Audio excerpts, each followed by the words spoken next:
Assalamualaikum warahmatullahi wabarakatuh.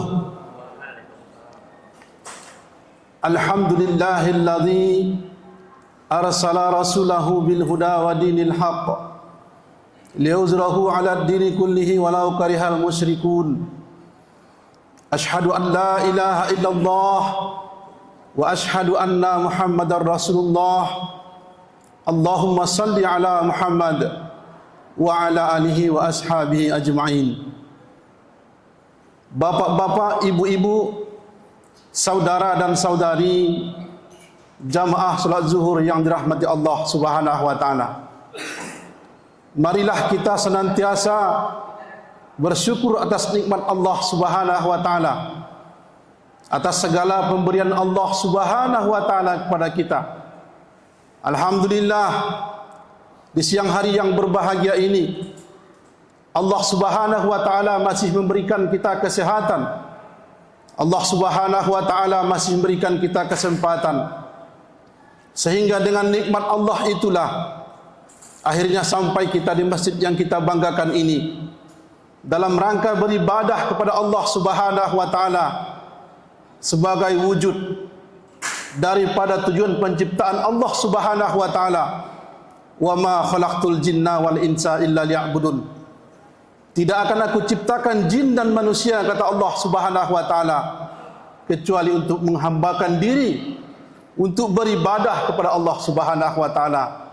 Semoga apa yang kita lakukan hari ini membuktikan bahwa kita benar-benar mensyukuri nikmat Allah Subhanahu wa taala.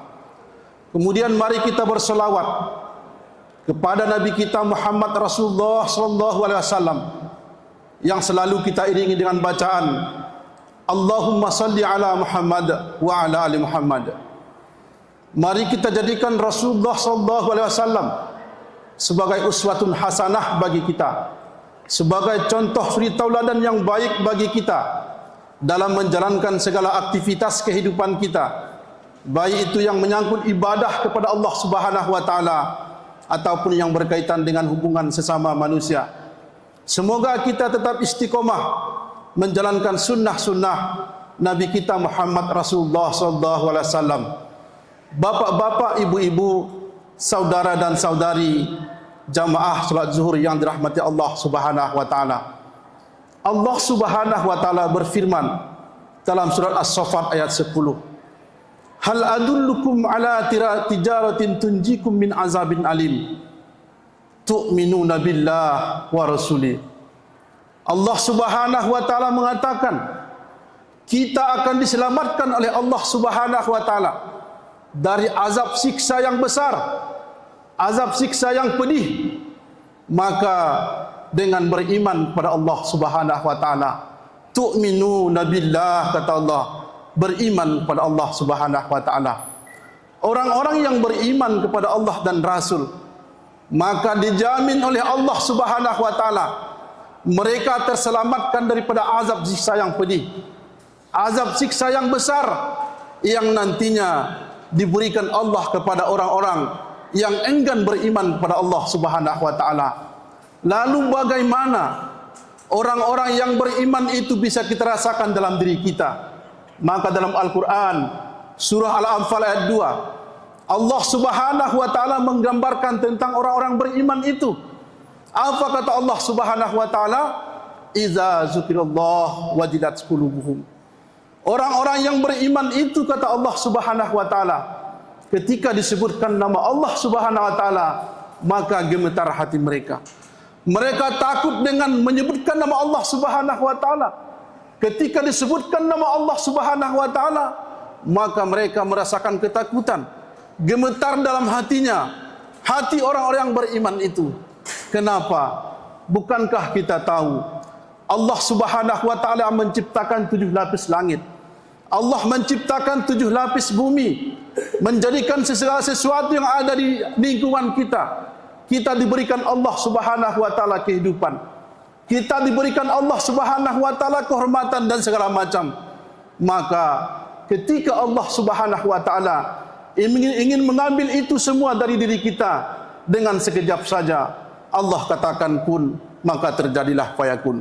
Bapak-bapak, ibu-ibu, saudara dan saudari yang dirahmati Allah Subhanahu wa taala. Ketika kita ingin merasakan keimanan itu ada pada diri kita, maka rasakanlah ketika disebut nama Allah Subhanahu wa taala. Contohnya saja, barangkali bapak-bapak, ibu-ibu, saudara dan saudari sekalian, ketika azan dikumandangkan di masjid, Allahu Akbar, Allahu Akbar. Bagaimana hati kita, keadaan hati kita ketika itu? Apakah kita terpanggil dengan panggilan kalimat Allah Subhanahu wa taala? Yang kalimat itu membesarkan Allah Subhanahu wa taala. Maka orang yang beriman itu ketika dia melaksanakan aktivitas, misalnya saja ketika megang laptop, orang beriman itu akan tinggalkan laptopnya. Ketika misalnya kita dalam keadaan perjalanan, maka kita akan berhenti berjalan menuju panggilan Allah Subhanahu wa taala.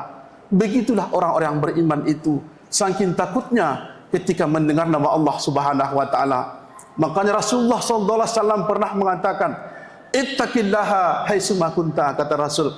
Takutlah kamu kepada Allah dimanapun kamu berada. Hendaknya kita, bapak-bapak, ibu-ibu, saudara dan saudari yang dirahmati Allah Subhanahu wa taala, takutlah kita kepada Allah Subhanahu wa taala. Takut kita melaksanakan kejahatan, takut kita melaksanakan kemaksiatan dimanapun dan kapanpun kita berada. Maka itulah sesungguhnya orang yang beriman itu. Kemudian yang kedua, wa iza tuliyat alaihim ayatu zadathum imana.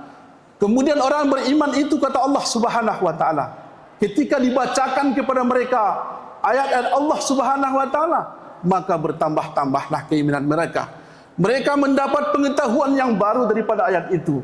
Maka bagi kita, bapak-bapak, ibu-ibu yang dirahmati Allah, ketika dibacakan ayat suci Al-Quran, maka mari kita dengarkan, mari kita simak informasi apa yang disampaikan dalam ayat itu, sehingga dengan mendengarkan ayat itu bertambahlah keimanan mereka. Kemudian yang terakhir adalah kepada Tuhan mereka, wa ala rabbihim yatawakkalun, mereka bertawakal. Apapun yang kita lakukan di atas dunia ini, aktivitas apapun sesungguhnya yang kita lakukan, maka kita serahkan kepada Allah Subhanahu wa taala. Segala sesuatu yang kita lakukan hendaknya niatnya karena Allah Subhanahu wa taala. Kita pergi bekerja karena Allah Subhanahu wa taala. Kita istirahat di rumah karena Allah Subhanahu wa taala. Apapun yang kita lakukan, maka niatkanlah itu karena Allah Subhanahu wa taala. Serahkanlah segala sesuatu itu kepada Allah. Jangan kita takut kepada selain Allah Subhanahu wa taala, maka takutlah kepada Allah. Jangan kita mencintai segala sesuatu itu, tapi cintailah Allah Subhanahu wa taala. Lebih tinggi cinta kita kepada Allah daripada kepada yang lainnya. Terkadang kita lebih cinta kepada usaha kita, lebih cinta kepada dunia kita, kepada pekerjaan kita, kepada jabatan kita.